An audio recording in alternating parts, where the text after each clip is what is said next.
એક જ એકાદશી પણ બે જુદા જુદા દિવસે આવે એવું કેમ?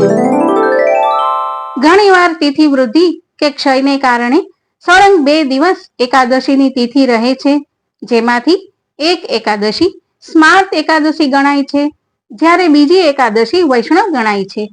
જો આપ પણ સ્માર્ત અને વૈષ્ણવ એકાદશીને લઈને મૂંઝવણ અનુભવતા હો તો આ વિડીયો ખાસ જુઓ.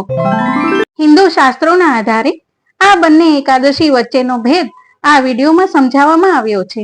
આટલું જ નહીં, આવનારી જેઠ વદ 11ની યોગીની એકાદશી પ્રારંભની તિથિ, પૂજનનો સમય અને પારણ, સ્માર્ત અને વૈષ્ણવ બંને એકાદશી માટે વિડીયોમાં આગળ હું જણાવીશ. તો ભક્તિ કથા ચેનલ સાથે જોડાયેલા રહો. વિડીયો ગમે તો લાઈક, કોમેન્ટ અને શેર જરૂર કરો. જો ચેનલ સબસ્ક્રાઇબ ન કરી હોય તો આજે જ સબસ્ક્રાઇબ કરો, જેથી નવા વિડીયો તરત આપણા સુધી પહોંચી શકે. ઓમ નમો નારાયણ.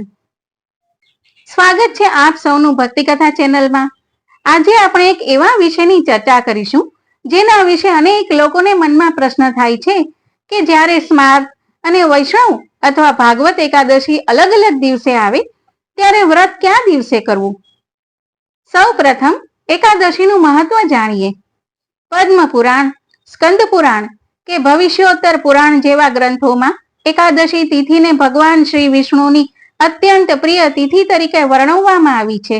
શાસ્ત્રો મુજબ એકાદશીના દિવસે ઉપવાસ, હરિનામ સ્મરણ, ભજન, કીર્તન અને દાન કરવાથી મન શુદ્ધ થાય છે અને શ્રી હરિની કૃપા પ્રાપ્ત થાય છે. ભગવાન શ્રી કૃષ્ણએ ભગવદ્ ગીતામાં ભક્તિનું મહત્વ સમજાવતા કહ્યું છે કે જે કોઈ ભક્ત મને પ્રેમ અને ભક્તિથી એક પાન, એક ફૂલ, ફળ કે સહેજ જળ પણ અર્પણ કરે છે તેને હું ખુશીથી સ્વીકારું છું. આમ ભગવાનને બાહ્ય વિધિ કરતા ભક્તની નિર્મળ ભક્તિ વધુ પ્રિય છે. સૌ પ્રથમ જોઈએ કે સ્માર્ત અને વૈષ્ણવમાં શું અંતર છે.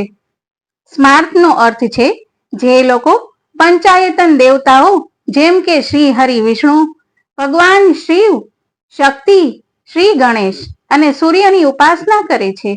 આમ બ્રાહ્મણ, ક્ષત્રિય, વૈશ્ય, ગૃહસ્થો કે માતા ગાયત્રીની પૂજા કરે છે, વેદ પુરાણ ધર્મશાસ્ત્રમાં માને છે અને પંચદેવના ઉપાસક છે, તેઓ સ્માર્ત કહેવાય છે.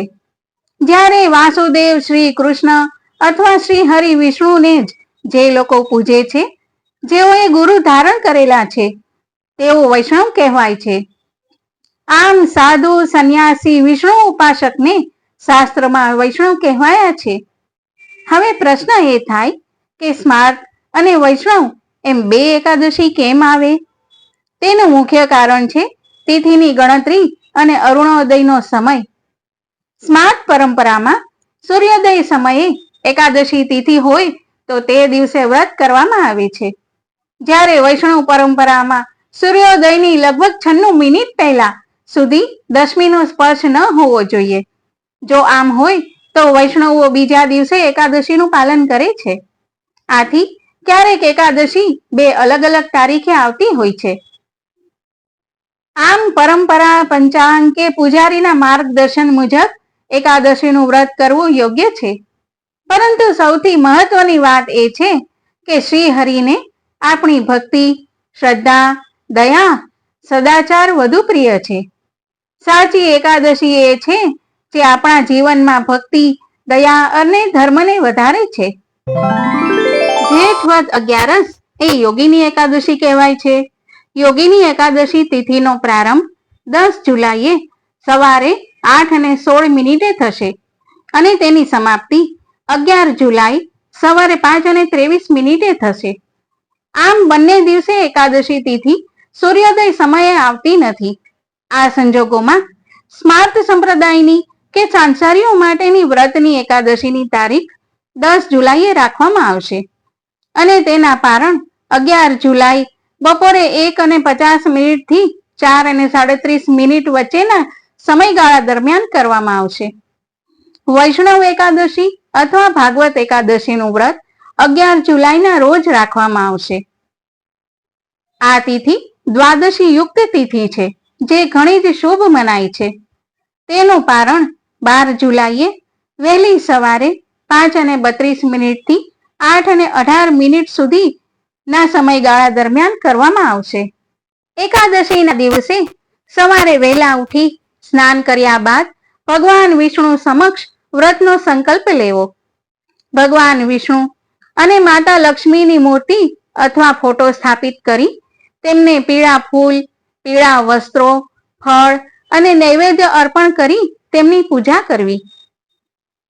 આખો દિવસ એકાદશી દરમિયાન ઓમ નમો ભગવતે વાસુદેવાય મંત્રનો જાપ કરવો અથવા શ્રી વિષ્ણુ સહસ્ત્ર નામનો પાઠ કરવો તેમજ શ્રી વિષ્ણુ ભગવાનની કથા સાંભળવી ખૂબ શુભ માનવામાં આવે છે. એકાદશીના આગલા દિવસે એટલે કે દસમના દિવસે એકટાણું કરી શકાય. તેમજ એકાદશીના દિવસે અનાજનું સેવન વર્જિત છે. આ દિવસે ફળાહાર કરવો અથવા નિર્જળા ઉપવાસ કરવા. આ દિવસ દરમિયાન મન, વચન અને કર્મથી સાત્વિક રહેવું. ક્રોધ, અસત્ય અને વિવાદોથી દૂર રહેવું. આ સાથે જ જરૂરિયાતમંદ લોકોને દાન આપવું ઉત્તમ ફળદાયી મનાય છે.